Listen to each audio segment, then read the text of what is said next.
धूप गुलाबी छाई थी जब मिली मुझे परछाई थी समाज की इस निरंकुशता से, जब तुमने मेरी लाज बचाई थी इस रंग बदलती दुनिया में, जब तुम रक्षक बनकर आई थी। ऐसे वाक्यांश न जाने कितनी लड़कियों के मन में उमड़ते होंगे जिनकी छत्र छाया बनकर उभरी हैं डॉक्टर सरोजनी अग्रवाल। अपने जीवन के 78 वसंत पार कर चुकी सरोजनी जी आज भी अपनी परोपकारी नीति के चलते न जाने कितनी लड़कियों का जीवन सुधार रही हैं। आज भी इनके ये हाथ हर बेसहारे को उठाने के लिए तत्पर रहते हैं। आज भी इनके ये पैर अपने कर्तव्यों का पालन करने से पीछे नहीं हटते। आज भी इन आँखों ने कईयों की जिंदगी संवारने का सपना संजो रखा है। आज भी इनसे बात करने पर पता चल जाता है कि सन 1978 में हुई एक घटना जिसमें भगवान ने इनकी इकलौती बेटी को इनसे छीन लिया था का दर्द विद्यमान है। 1978 में मेरी बेटी मनीषा की एक दुर्घटना में मृत्यु हो गई थी। ईश्वर ने उसे उठा लिया था। उसके बाद एकदम से मन में जैसे आंधी सी उठी थी। 1984 से जब मेरा बड़ा बेटा नीरज इंजीनियर हो गया तो मैंने एक डिसीजन ले लिया, निर्णय ले लिया कि मैं शुरू कर दूंगी, क्योंकि फिर उसके बाद मनोज था, अवनीश था, तो फिर तो बहुत समय लग जाता। 1984 में इसकी स्थापना हुई। मनीषा मंदिर का निर्माण कोई सोची समझी नीति नहीं थी, बल्कि माँ के हृदय के वन उस प्यार के सागर का प्रमाण है जो वो अपनी बेटी को न दे सकी। अतः उस उमड़ते प्रेम सागर ने आज तक 600 से अधिक बच्चियों के जीवन सुधारा है, कईयों की शादी कराई, बहुतों को अपने पैरों पर खड़ा होने के लायक बनाया। आगे भी यह उमड़ता सागर बहता रहेगा। इसका कोई नहीं है, वो मेरी मनीषा है। मैं उसे पालूंगी, बड़ा करूंगी, क्योंकि मैं चाहे जितना रो लेती, कुछ भी कर लेती, मैं मनीषा को लौटा नहीं सकती थी। ईश्वर की इच्छा थी, उसने उसे उठा लिया, लेकिन आज उसका जाना सार्थक हो गया।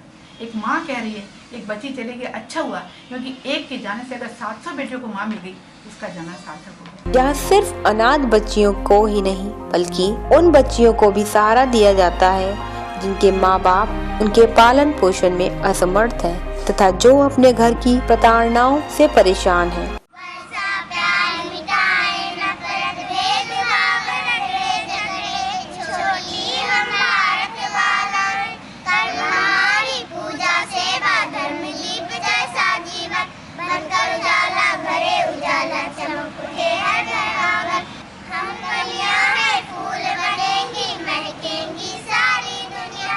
यहाँ पौराणिक शिक्षा तथा नई तकनीकी शिक्षा का भी ज्ञान दिया जाता है। बच्चियों के लिए ये प्रांगण उनके सपनों की प्रथम व मुख्य सीढ़ी की तरह है।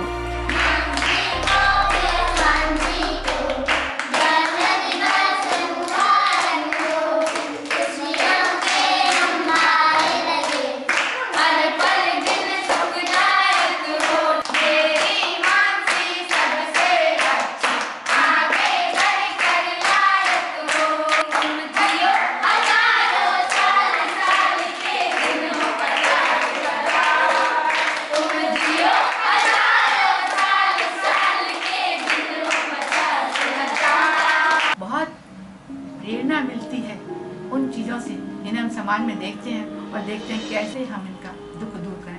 मेरा एक मोटो है मैंने कि जो है न तो हम कामये राज्यम न स्वर्गम न पुनर्भवम कामये दुख तप्ता नाम प्राणिनाम मात्रे दुख नाशनम। उन प्राणियों को जो दुख से तप्त है, दुख से पीड़ित हैं, उनके दुख का मैं नाश कर सकूं, ये मेरी कामना है। और ईश्वर मुझको इसी ओर ले जा रहा है, क्योंकि इतनी सारी बेटियों के दुख का नाश हो रहा है।